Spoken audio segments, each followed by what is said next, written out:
Bref, et aujourd'hui nous vous présentons la structure d'un article. Un article qui commence par un titre.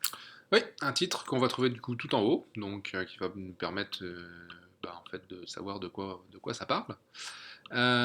Donc ici, dans le cas présent, Jean-Pierre Le Goff qui présente la particularité d'être orfèvre. Alors, pourquoi les parenthèses, vas-tu me dire? Les homonymies. Exactement, les homonymies. Donc en dessous, en fait, on va trouver l'information comme quoi il y a une homonymie. Et quand on regarde bien, eh bien, il y a 4 Jean-Pierre Le Goff sur Wikipédia, donc il est bon de distinguer l'orfèvre du mathématicien, du sociologue ou du poète. Comment c'est classé ces pages d'homonymie? Alors c'est classé par date, tout D'accord, simplement. ça fait référence à des personnes Voilà. et... D'accord, ok. Voilà, on remarquera d'ailleurs sur cette page-là, il n'y a pas de sommaire. On verra, il y a un petit sommaire sur la page consacrée à Jean-Pierre Le Goff, l'orfèvre. Ici, il n'y a pas vraiment de contenu, donc du coup, il n'y a pas de sommaire, comme on peut voir ici. Ok. Voilà, alors, Tu nous disais un sommaire, donc un sommaire c'est toujours une petite boîte qui est en haut de l'article. voilà, on peut l'afficher, on peut la masquer, ça permet de naviguer, hein, quand on clique, ça permet d'accéder directement à la section qui nous intéresse. Il y a toujours un sommaire? Ah, il y a pas tout- on l'a vu dans l'exemple précédent, il n'y a pas toujours un sommaire, le sommaire existe à partir du moment où il y a 3 titres. C'est généré automatiquement. D'accord. Un sommaire. Donc avant le sommaire, on a oublié, il y avait l'introduction. Oui, alors on appelle ça l'introduction. Le terme consacré, c'est résumé introductif. En théorie, et d'ailleurs dans la pratique c'est le cas, si vous lisez le résumé introductif, vous êtes au courant de l'essentiel à propos du sujet de l'article. D'accord. Voilà, donc souvent c'est ce qu'on. Regardez-le hein, dans la pratique de tous les jours, vous êtes avec des amis ou en famille, vous avez besoin d'en savoir plus à propos d'un fait, vous ouvrez Wikipédia, vous lisez le résumé introductif et globalement vous avez déjà la réponse par rapport à ce que vous cherchez. Le reste de l'article étant un développement, vous allez avoir beaucoup plus de précision en lisant le reste de l'article. D'accord. On voit aussi une infobox. Voilà une infobox qui est du coup ferrée sur le côté droit. Donc l'infobox va présenter aussi, enfin va rappeler un résumé avec des informations parfois différentes de de la qui est cette personne par exemple.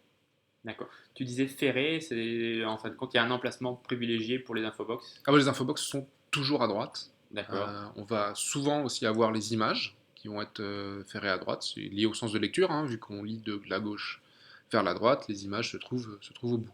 Alors parfois pour des raisons de placement ou autre, on va avoir des images qui peuvent être centrées, on verra un exemple plus tard, ou qui peuvent être à gauche. Mais bon, ça reste une disposition d'habitude. D'accord. Ok, donc le sommaire, l'introduction, l'infobox. En dessous, il y a le contenu de l'article, donc. Voilà. Ok, avec la structure, toutes les têtes de chapitre, là, d'accord. Et la taille des photos, je vois il y a des photos, ça se fait automatiquement, la taille des photos, les vignettes, là. Alors il y a des tailles standards qui sont prédéterminées. Après, on peut aussi agrandir, raccourcir les photos, avec l'inconvénient que ça ne permet pas toujours un affichage optimal. Ce qui est beau sur votre écran n'est pas forcément beau sur l'écran d'un autre. C'est ce qu'on rappelle souvent aux personnes qui modifient Wikipédia et qui oublient que tous les écrans ne font pas la même taille. D'accord. Ok, donc le contenu de l'article. Et en bas de page, on voit les notes, les références. Alors là, on n'a pas de notes sur cet article-là. On va peut-être pouvoir aller voir un article qui a des notes à ce moment-là. Donc, alors, on va le prendre, il est par là. Je ne le trouve plus. Voilà, le trésor de Saint-Jean-du-Doigt. Donc un article beaucoup plus conséquent. Donc à partir du moment où l'article commence à se développer, on va pouvoir avoir nécessité de trouver des notes.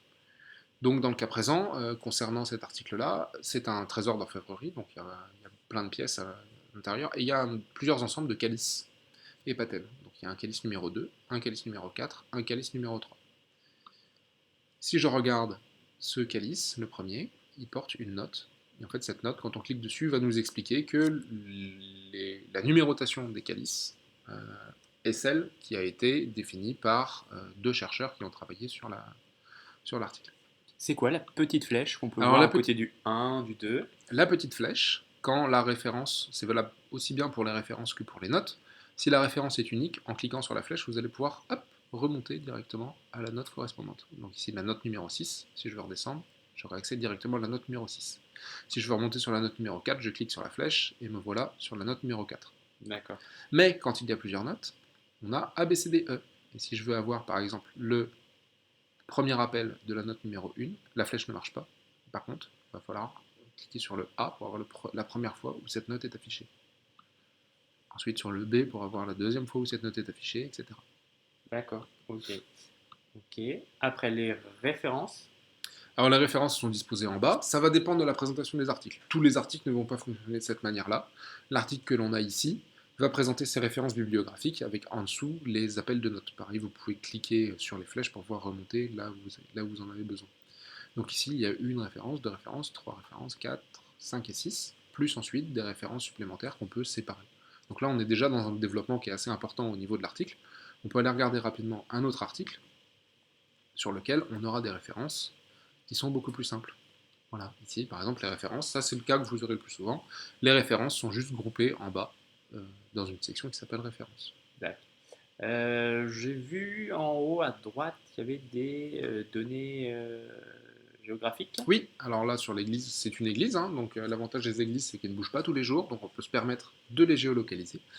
Et donc il y a des Wikipédiens bénévoles qui sont aussi allés chercher les coordonnées en fait de cette église. Et si je clique sur le lien, vous allez avoir directement sa localisation. Voilà, qui est indiquée directement sur une carte du monde. D'accord. Donc là, si on revient à l'article, en bas, il y a également les liens à travers les portails et catégories. Voilà, alors les portails, ça, on pourra faire une vidéo complète là-dessus. Il y en a plus de 1000 sur Wikipédia en français. Le principe du portail, c'est de trouver des éléments qui sont communs autour d'un sujet. Tous les sujets concernant le Finistère sont sur le portail du Finistère. Tous les sujets concernant le catholicisme, l'architecture chrétienne sont sur leur portail. Il en va de même pour les monuments historiques français, sachant qu'il existe aussi d'autres portails. Il y a un portail sur les monuments historiques portugais, par exemple, qui existe. Voilà. D'accord. Et les catégories, elles vont permettre de recenser les articles existants par rapport à une thématique donnée. Si je veux voir l'ensemble des églises monuments historiques en France, il me suffit de cliquer sur ce lien et j'aurai ici la liste complète de toutes les églises. Il y en a beaucoup, beaucoup, beaucoup, parce qu'on en a 4908 à l'heure actuelle sur Wikipédia en français. D'accord. Bon, ben, très bien. Ouais. Et je pense que ça sera des vidéos futures qu'on fera au sujet des catégories, des portails. Si vous avez des idées, n'hésitez pas. Merci.